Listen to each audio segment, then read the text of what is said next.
Po, shumë e vërtet. Çdo gjë që ju përmendet më lart është shumë e rëndësishme që ne të ruajmë të gjitha tradita duke përfshirë këtu në radh parë gjuhën shqipe. Prandaj mundohemi ta kalojmë këtë gjë edhe tek brezat e ardhshëm.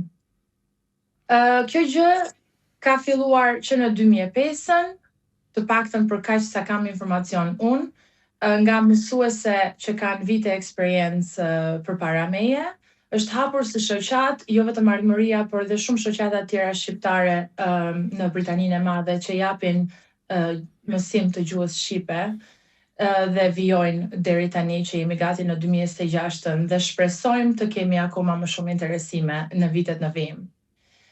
Unë jam juriste në profesion dhe kjo gjë thjesht më lindi si një nën e 3 fëmijëve vet, si një zonjë që dua gjithmonë t'ju flas shqip fëmijëve të mi, që dua t'i mësoj ata për rënjët, për ardhjen e tyre, dhe thjesht kjo gjë është pra ka lindur si një ftesë nga drejtori, Zoti Lutfi Vata, për punën dhe nga aty pastaj vijoi gjithçka.